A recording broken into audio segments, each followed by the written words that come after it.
वालेकुम सलाम जी सर, ठीक आ रहे हैं।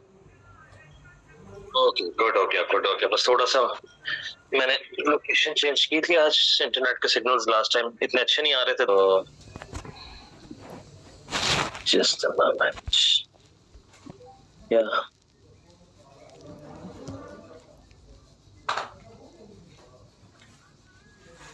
55। ओके जी, इस पे थोड़ा सा मैंने कहा था कोई काम कर ले, तो नूरुल हुदा ने कहा था इस पे काम करने का। ये देख लीजिएगा, फिर इसको शेयर भी कर लीजिएगा। और आज हमने पार्लियामेंट से शुरू शुरू करना है।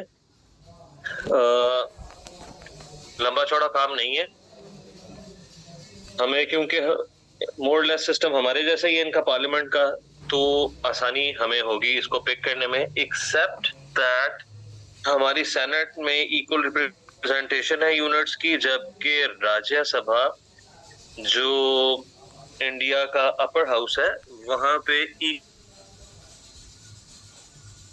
इक्वल रिप्रेजेंटेशन है, not directly proportional to their population. बल्कि मैंने आपको कल बताया था कि हर स्टेट जो है वो जो राज्यसभा में अपने वो भेजती है, वो एक पूरी डिटेल है। आपको वो आराम से आप इसका वो थोड़ा सर्च करेंगे गूगल पे तो आपको मिल जाएगा। लेकिन जो उसमें बेसिक प्रिंसिपल है वो ये है कि जरूरी नहीं कि जितनी पॉपुलेशन ज्यादा हो उसके हिसाब से ही सीट्स उनको एलोकेट हों। जैसे जैसे सीट्स पॉपुलेशन ज्यादा होती जाती है, वैसे वैसे उसकी रेशो से सीट्स थोड़ी थोड़ी थोड़ी थोड़ी रिड्यूस होती जाती हैं। मैंने कल बताया था, लेकिन उसको रिट्रेट कर रहा हूँ, रिपीट कर रहा हूँ, जस्ट टू रिकॉल, क्योंकि अभी हमने पार्लियामेंट पढ़ना, दोनों चीजें देखनी है इसमें। लोकसभा तो बड़ी सिंपल है, राज्यसभा का थोड़ा सा आपको होगा, वो मैं पहले इसीलिए क्लियर कर रहा हूँ। तो मैंने कल आपको एग्जांपल दी थी, फर्ज करें कि टोटल इंडिया की आबादी जो है वो 100 मिलियन है। फर्ज करें, मैं सिर्फ फर्ज करने का कह रहा हूँ, और उसमें से एक स्टेट और उसकी टोटल सीट जो है वो राज्यसभा की 100 ही है। तो एक स्टेट जिसकी आबादी 10 मिलियन है उसको 10 सीटें नहीं मिलेंगी, वो हो सकता है उसको 8 मिले। और एक स्टेट जिसकी 15 मिलियन आबादी है उसको 15 सीटें नहीं मिलेंगी, हो सकता है उसको 10 मिले। एक स्टेट जिसकी आबादी 1 मिलियन है, हो सकता है उसको 2 सीटें मिलेंगी, या हाफ मिलियन है उसको हो सकता है 1 सीट मिले। तो थोड़ा इक्विलिब्रियम क्रिएट करने की कोशिश की गई हुई है, but not purely on the lines of not purely on the lines of Senate of United States और Senate of Pakistan, जहां पे फेडरेटिंग यूनिट्स की इक्वल रिप्रेजेंटेशन है, उसकी तरह नहीं है ये। इसमें फॉर्मूला थोड़ा सा चेंज है। ओके, स्टार्ट करते हैं जी हम। ठीक है, बाकी तो गुफ्तगू है। सुप्रीम लेजिस्लेटिव बॉडी है, 2 हाउसेज हैं इसमें, लोकसभा और राज्यसभा। अपर हाउस और लोअर हाउस है, काउंसिल ऑफ स्टेट है और हाउस ऑफ पीपल है। MPs जो है member of parliament of Lok Sabha directly elected by Indian public, and MPs of Rajya Sabha elected by the members of state legislative assemblies. यानी जो state की लेजिस्लेटिव असेंबलीज हैं, हर स्टेट की, वो जो सीटें उनको एलोकेट हुई हैं राज्यसभा में, उसकी वो उस एक अलग से वहां पे उनका एक इलेक्शन होता है, और उस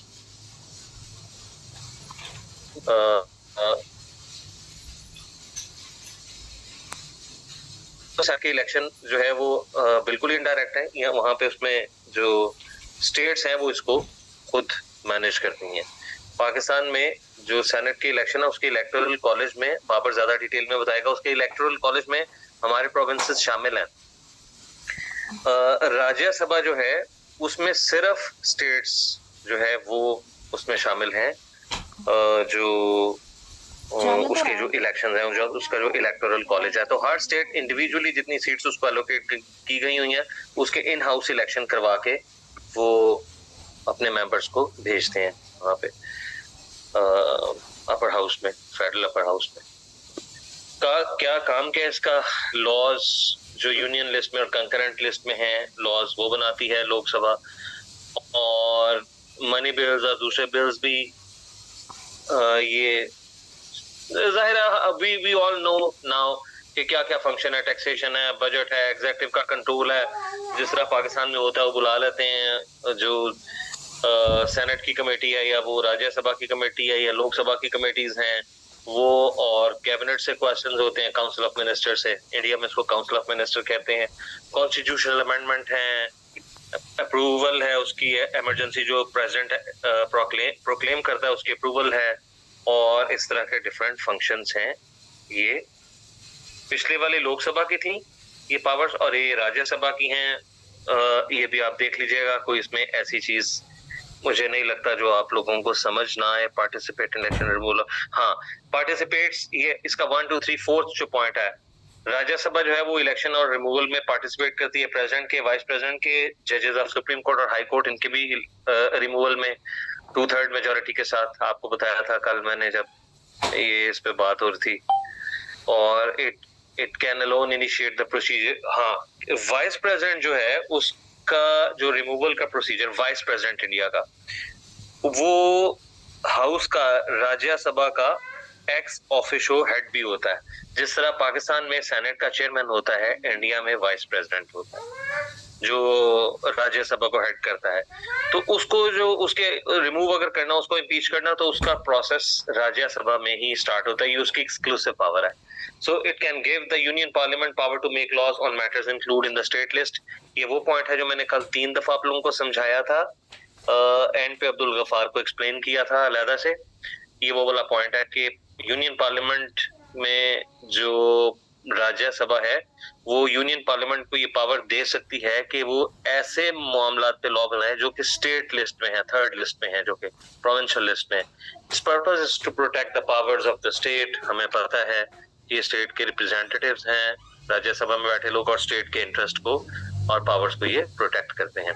सो ये डिफरेंसेस हैं जी। एक की टर्म 5 ईयर है, एक की 6 ईयर है। अच्छा, ये जो राज्यसभा है, ये थोड़ा सा मैं आपको इसकी टर्म का बता दूं, ये आप नोट्स में लिखिएगा, जो आप नोट्स ले रहे होते हैं उसमें जरूर लिख लीजिएगा इसको।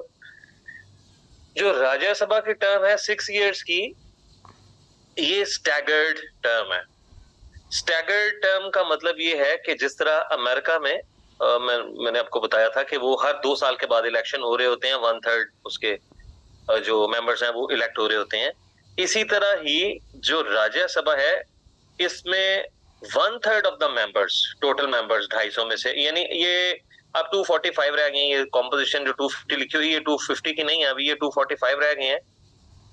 238 जो है वो इसमें स्टेट के इलेक्टेड मेंबर्स होते थे, और अब वो 233 रह गए हैं। जम्मू कश्मीर में वो जो है ना ड्रैकोनियन लॉ एनफोर्स किया, उसके बाद से अब ये 245 टोटल कॉम्पोजिशन रह गया। 12 मेंबर टेक्निकल वही हैं, ये टेक्निकल मेंबर्स हैं 12 जो अपॉइंटेड बाय प्रेसिडेंट, जिसमें जो है वो ये आ जाते हैं कोई बड़े कोई आप कहें कि काबिल जिक्र कोई इंपॉर्टेंट जो है वो ब्यूरोक्रेट है रिटायर्ड, या जो यानी टेक्नोक्रेट्स जो वो आ जाते हैं। बाकी जो है वो 233 मेंबर्स अब स्टेट के रिप्रेजेंटेटिव्स हैं। मैं टर्म को थोड़ा एक्सप्लेन कर दूं। स्टैगर्ड टर्म का मतलब हर 2 साल के बाद राज्यसभा के 1/3 पार्ट के इलेक्शन होते हैं, यानी जो उसका रिमेनिंग 2/3 पार्ट है वो कंटिन्यूटी में होता है। So at any time in a given situation, at any time Rajya Sabha के 2/3 मेंबर्स मौजूद होते हैं। फर्ज करें कि जो नेशनल असेंबली है, लोकसभा जो है वो डिसॉल्व हुई है, फॉर एग्जांपल इलेक्शन होने वाले हैं, राज्यसभा कंटिन्यू करेगी, क्योंकि राज्यसभा जो है वो कंटिन्यूटी की इलामत है। अपर हाउस, जिस तरह सेनेट पाकिस्तान में इस वक्त एग्जिस्ट कर रही है, कंटिन्यूटी की इलामत है।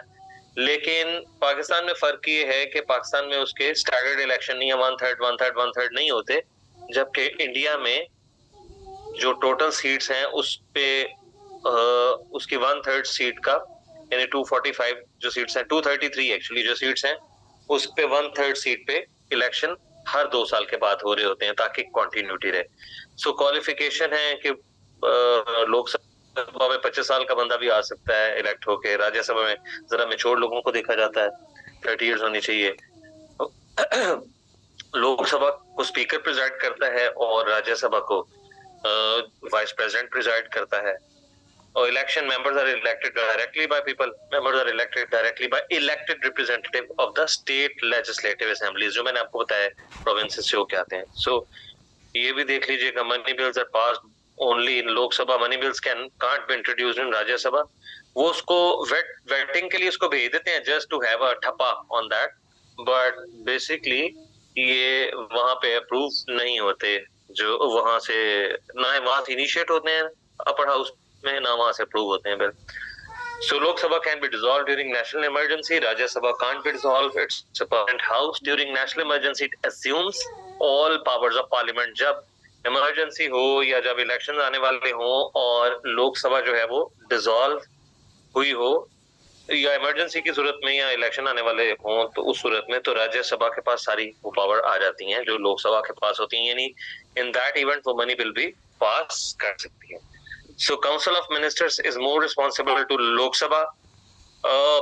जो यानी कैबिनेट मिनिस्टर्स हैं वो ज्यादा, एक सेकंड जरा, उसमें ज्यादा मेंबर्स हैं. आपने पीछे देखा है पिछले स्लाइड में 552 की कॉम्पोजिशन है उसकी, तो जाहिर है वो नंबर ऑफ मेंबर्स ज्यादा हैं, इसकी वजह से भी उसका अपर हैंड होता है. पर इट्स वेरी सिंपल, आप देख लीजिएगा. Council of minister is more responsible to Lok Sabha क्योंकि यहाँ से नो कॉन्फिडेंस मोशन इनिशिएट हो सकती है against MPs, against council of minister. यहाँ पे ये जो राज्यसभा में no motion of no confidence नहीं हो सकती क्योंकि वो इसको राज्यसभा को समझा जाता है कि ये पब्लिक की डायरेक्ट रिप्रेजेंटेटिव नहीं है फेडरेशन. फातिमा आपका माइक खुला है.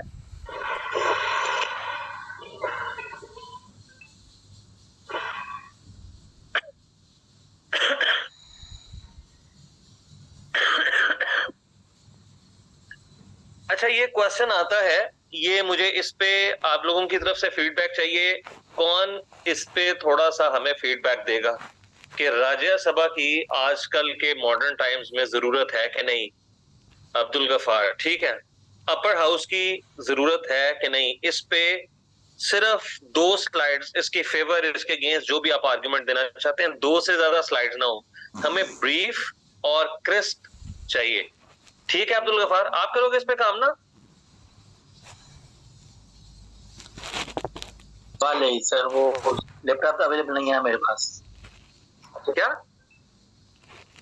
सर मेरे आपने और नूरुल हुदा ने वो करना है जो दूसरा वाला. परफेक्ट, ठीक हो गया बस. ओके, आ जाते हैं प्राइम मिनिस्टर और काउंसिल ऑफ मिनिस्टर्स पे, यानी जो प्योर एग्जीक्यूटिव हैं उस पे. मैंने ये बिल्डिंग देखी हुई है, ये जिसकी तस्वीर मैंने लगाई है, ये मैंने पर्सनली ये जगह विजिट की हुई है. अच्छा, यहां से मुझे याद आया कि कल क्लास में बहुत सारे बच्चे इस बात पे, लीडर ऑफ मेजॉरिटी पार्टी, जिस तरह पाकिस्तान में होता है प्रेसिडेंट इनवाइट करेगा मेजॉरिटी पार्टी के लीडर को, जिस तरह जो है वो आप बिल्कुल एग्जैक्टली वही पैटर्न है पाकिस्तान वाला, सिर्फ ये है कि इसको काउंसिल ऑफ मिनिस्टर्स का नाम दिया गया है जिसको हम पाकिस्तान में कैबिनेट कहते हैं. So, प्राइम मिनिस्टर उसको लीड करता है. India follow the parliamentary system of government. Prime minister the senior member of the council of minister. Selection can dismiss other members of the council of minister. India में cabinet है, उसमें एक उसका बड़ा जबरदस्त रिमार्केबल फीचर है कि अगर एक मिनिस्टर रिजाइन करता है तो क्या होता है सर? दोबारा इलेक्शन होते हैं? नहीं. Anybody else? The whole cabinet resigns. Exactly. तो कैबिनेट के तो इलेक्शंस तो नहीं होते अब्दुल गफार, कैबिनेट इलेक्टेड तो नहीं होती, कैबिनेट तो नॉमिनेटेड होती है प्राइम मिनिस्टर की, तो वो फिर पूरी ही कैबिनेट डिसॉल्व हो जाती है. सो इंडिया में ऐसा नहीं होता. प्राइम मिनिस्टर अपॉइंट भी कर सकता है और रिमूव भी कर सकता है. Yes, Sidra, yes, they sink and float together. Great. Okay. So, resignation or death of Prime Minister dissolves the Council of Ministers. Prime Minister is elected for 5 years. He can be re-elected as well. So, powers क्या हैं इनकी? Formation of Council of Minister है, Prime Minister करता है. Distribution of portfolios है, Minister को लगा सकता है, remove कर सकता है. वो लीडर होता है कैबिनेट का, देख लीजिएगा इसको. He is the sole advisor to the President. और लीडर ऑफ द हाउस भी, लीडर ऑफ द नेशन भी उसको कंसिडर किया जाता है.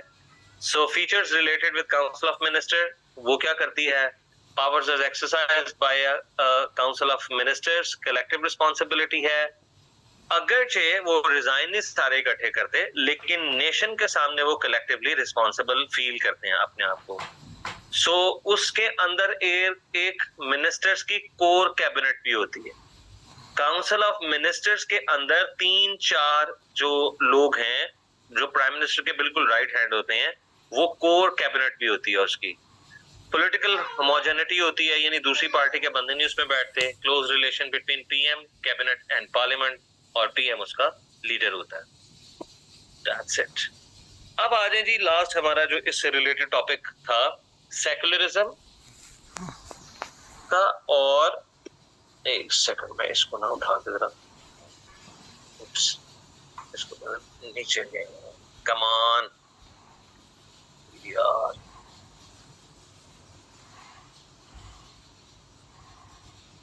Secularism in Indian political system. So secularism का मतलब ये है कि आप स्टेट जो है वो रिलीजन के मामले में बिल्कुल न्यूट्रल रहेगी। अब्दुल गफ्फार आपका माइक खुला है, माइक ओपन है। चलो हमें पता है सेकुलरिज्म का क्या मतलब है, वी ऑल नो इट, काफी पढ़ा भी चुके हैं इस पे। सो रिलीजन जो है वो स्टेट के मामले में नहीं आएगा, और the spirit of Indian constitution is based on secularism. Actually जो इंडियन कॉन्स्टिट्यूशन है वो सेकुलरिज्म पे बेस करता है। और जब अमेंडमेंट आई है, 42nd अमेंडमेंट एक्ट आया 1976 का, तो उसमें प्रीएम्बल को टर्म इसकी जो सेकुलर की है, प्रीएम्बल में उसको हिस्सा बना दिया गया है। So accordingly now India is a sovereign, socialist, secular and democratic republic. ये preamble कहता है Indian Constitution का। The Indian state does not establish, recognize or endow any religion. Article 15(1), 15(2) prohibit करते हैं discrimination on the grounds of religion, और Article 25(1) guarantee करता है freedom of conscience and right to profess, practice and propagate religion, जो भी आपका हो। So state has nothing to do with religion, but you have liberties to propagate your religion. Practice करें उसको जैसे भी आप करना चाहते हैं। Although the spirit of constitution is secular, but in practice it has been distorted. अब practically आप इस पे जितना मर्जी लिख सकते हैं, ये मैंने बिल्कुल थोड़ा सा लिखा हुआ है। अभी इसमें लेटेस्ट और डेवलपमेंट्स होती चली जा रही हैं, तो आपने ये पार्ट जरूर तैयार करना है कॉन्स्टिट्यूशनल लॉ में भी, और जो पॉलिटिकल साइंस में भी, कि इंडिया में जो सेकुलरिज्म है उसका क्या स्टेटस है। मैंने आपको यहाँ पे कुछ ब्रीफ नोट्स दे दिए हैं इसके, कि रिफ्लेक्शन एक्चुअली है क्या, ट्रू रिफ्लेक्शन क्या है, ट्रू पिक्चर क्या है इंडियन सेकुलरिज्म की। और आपने इसमें फर्दर पॉइंट ऐड करके क्विकली ऐड हो जाएंगे, quickly. Criticism, lots of criticism would be available. हमें पता है इस बात का कि कहाँ किस तरीके से हिस्ट्री में क्या क्या होता रहा है against Muslims, against Christians, against other minorities. Even अभी वो जो कोई एक इनकी स्टेट में कोई ट्राइब की, किसी ट्राइब के अगेंस्ट जो है वो टीवी पे वो काफी आ रहा था। मैं एक्चुअली टीवी को बहुत ज्यादा फॉलो नहीं करता, इसलिए मुझे बहुत ज्यादा इसके बारे में हाँ ठीक है जी। म्यांमार नहीं, ये अब्दुल्ला ये बात सही कह रहा है, हमजा ये म्यांमार नहीं, मणिपुर में। हाँ बिल्कुल मुकर्रम सही कह रहे हो, ये यही बस ठीक हो गया। तो ये जो वहां पे भी अभी हो रहा है, ये भी जो इंडियन सो कॉल्ड सेकुलरिज्म है उसके माथे पे धब्बा है। तो गुलाम फरीद, आपने इस पे 2 स्लाइड्स बनानी है, the true picture of Indian secularism पे। गुलाम फरीद आप हो क्लास में? साइडवेज का नॉलेज आप लेके आ रहे होते हो ना, वो पीएचडी जब आप कर रहे हैं तो फिर तो मेरा ख्याल है तब भी वो आउट ऑफ फोकस हो जाता है। वैसे आप जनरली को रीडिंग कर रहे हैं तो आप इधर की भी चीज पढ़ रहे, उधर की भी। जब हम प्रेप कर रहे होते हैं, एग्जाम प्रेप कर रहे होते हैं ना, that should be very targeted. तो आपने इसको यहाँ तक ही रखना है। आपने जो इसमें जो पोस्ट इंडिपेंडेंस सेकुलरिज्म की मैं वो जो बात कर रहा हूँ क्रिटिसिज्म पे, आपने इससे पहले अकबर से नहीं स्टार्ट कर देना, या आपने जो है वो चाइना रशिया की मिसाल नहीं देनी शुरू कर देनी। इसमें उनके सिस्टम ने डिस्कस करना शुरू कर देने।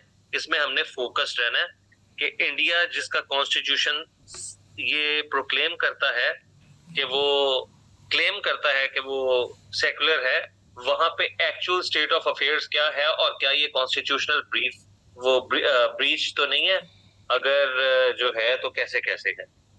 ठीक है, एक सेकंड जरा, I have a call. Clear जो मैंने कहा है? सिर्फ 2 स्लाइड्स, ज्यादा नहीं, सिर्फ 2 स्लाइड्स। और अब 3 बच्चों, आप डिड यू नोटिस मैं थोड़ा सा ना अब ये कर रहा हूं कि आप लोग क्योंकि कोर्स की कंप्लीशन की तरफ अब हम जाना शुरू हो गए हैं, ये we are left with 2 months with us, जिसमें हमने इसको कंप्लीट करना है। तो हमारे 3 लेक्चर्स हो गए हैं। आई एम स्टॉपिंग टुडे, और अब आपके क्वेश्चन आंसर्स लूंगा मैं।